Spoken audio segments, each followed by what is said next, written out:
नुकतेच दोन कुटुंबांमध्ये लग्न सोहळा पार पडला व त्यानंतर कुठेतरी देवाचं दर्शन घेऊया यामुळे सप्तशृंगी गडावर देवदर्शनासाठी दोन पटेल कुटुंब गेलेले होते.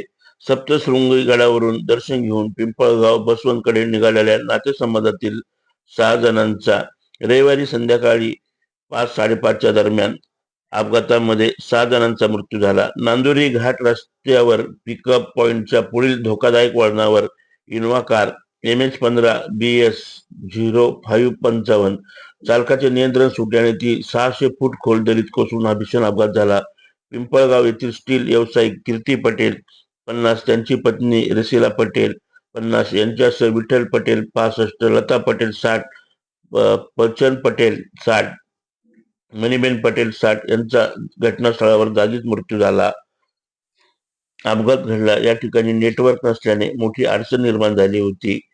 या ठिकाणी कायमस्वरूपी क्रेनची व्यवस्था करण्यात यावी, तसेच घाटामध्ये प्रत्येक वळणावर प्रत्येक ठिकाणी अपघाताची जागा असल्याचे नमूद करावे असे नागरिकांतर्फे व भाविकांतर्फे प्रशासनाला विनंती करण्यात आलेली आहे. तशा पाट्या या ठिकाणी लावाव्यात, त्यामुळे हे अपघात होणार नाही. दरम्यान घटनास्थळी मोठी गर्दी जमली होती. नाशिक जन्मसाठी चंद्र